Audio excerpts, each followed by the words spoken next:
La Diaspora des Bulles, c'est votre chronique consacrée à la bande dessinée comme tous les matins sur Radio J. Et ce matin, je suis accompagnée de Kéliane Nguyen et Didier Passamonique. Bonjour messieurs. Bonjour Yana, aux surprises. Et oui, j'adore vous retrouver, c'est un de mes chroniques préférées, mais il faut éviter de le dire, c'est vrai, par rapport aux autres. Ouais, pourquoi?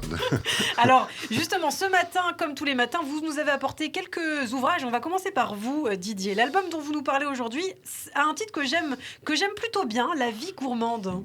Ben oui, ça ne m'étonne pas de vous, Ilana. On connaît votre goût pour les bonnes choses et les belles choses aussi. Oui, c'est vrai. C'est le cas ici. C'est fichu de fin d'année où les nouveautés tombent comme un gravelotte. Et pourtant, c'est un des romans graphiques les plus importants de la saison. La preuve, c'est qu'il a reçu le prix Wolinski Le Point la semaine dernière. Ah ouais. Alors de quoi ça parle? Parce que là, vous m'avez un petit peu ouvert l'appétit. Évidemment, La vie gourmande, une vie dont on goûte toutes les saveurs avec gourmandise, en dépit d'événements qui tentent de vous empêcher à croquer la vie à pleines dents. Lors de la proclamation de la lauréate, Natacha Wolinski nous révéla que c'est son père, Georges Wolinski, qui faisait la cuisine à la maison. C'est pas évident, d'origine tunisienne pourtant. Que bon nombre de ses souvenirs familiaux sont liés à ces saveurs de la cuisine paternelle. Et c'est pas autre chose qui est raconté dans le roman graphique autobiographique d'Aurélia Aurita, parce qu'il s'ouvre sur une veillée mortuaire. Ah, bon, c'est pas très joyeux, ça. C'est un peu particulier. La grand-mère de l'artiste a 80 ans. Elle avait quitté le pays des Khmers rouges pour venir habiter en France. Le lendemain, elle allait recevoir sa famille. Et fine cuisinière, elle a préparé une sorte de pot-au-feu cambodgien. Mais elle meurt paisiblement dans la nuit. Et ce sera donc ce repas qu'elle a préparé qui va être mangé dans ce jour terrible, une sorte d'héritage spirituel. Voilà qui coupe l'appétit en tout cas, Didier. Il ne faut pas, parce que parallèlement, dans le contexte de cet ouvrage conçu, dans le contexte de cet ouvrage, il y a le fait qu'Aurélia Aurita a déjà fait un livre sur la cuisine avec Benoît Peters qui s'appelle Comme un chef, et elle se retrouve donc les jours suivants dans le restaurant du grand chef parisien Pierre Gagnère à déjeuner avec ce scénariste, et puis elle va en cuisine et elle se met à dessiner les cuisiniers, etc., dans le but de faire un roman graphique.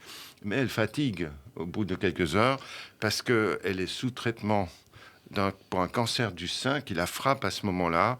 Et donc, et elle parle de tout ça, à la fois de cuisine, donc sans tabou, sans entrave et sans fausse pudeur. C'est ça d'ailleurs qui caractérise Aurélia Aurita. C'est un œil d'une parfaite acuité, un art inouï de narrer les petits faits de la vie et même en même temps un ton de vérité qu'on peut confondre avec de l'impudeur parce que elle raconte un peu ses coucheries. Alors pour conclure, c'est un livre qu'il faut lire, c'est ce que vous nous dites. Absolument, et c'est pas par hasard qu'il a le prix Wolinski. C'est un des meilleurs bouquins de la saison. Eh bien, ça s'appelle La vie gourmande par Aurélia Aurita. Merci beaucoup Didier. Alors je me tourne à présent vers vous Kéliane, et l'ouvrage du jour, c'est une aventure spirituelle.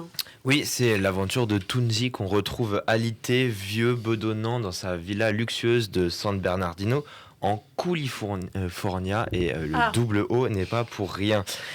C'est un délire en fait spirituel où l'auteur Xavier Dubuisson s'invente un personnage, le personnage de Tounzi, qui est un homme frappé par le Grand Toon, la prophétie du Grand Toon.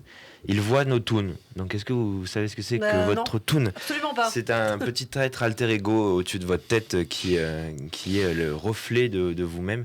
Et bien sûr, Tounzi est le seul être toon et être humain, et donc il nous voit tous nos toons. On a tous un toon. C'est un petit peu un ego trip, ça, Kéliane.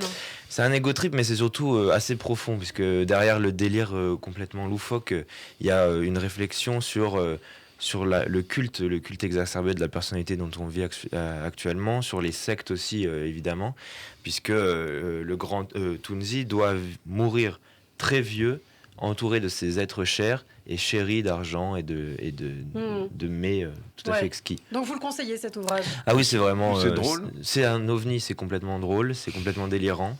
Moi, j'ai adoré. Et vraiment, je le conseille. Oui. Eh bien, ça s'appelle Tounzi par Xavier Buisson et c'est édité aux éditions 2024. Eh bien, merci beaucoup, Kéliane Nguyen. Merci beaucoup, Didier. Beaucoup. Passamonique. On peut retrouver votre chronique, bien sûr, en podcast sur notre site internet radioj.fr et en vidéo sur notre chaîne YouTube. Et j'ajoute qu'on est quand même déjà à plus de 180 épisodes quand même dans la diaspora des Bulles. Ça file, le temps passe. Ouais. Mais il passe très vite avec vous, les amis. On vous retrouve demain matin. À demain. À demain.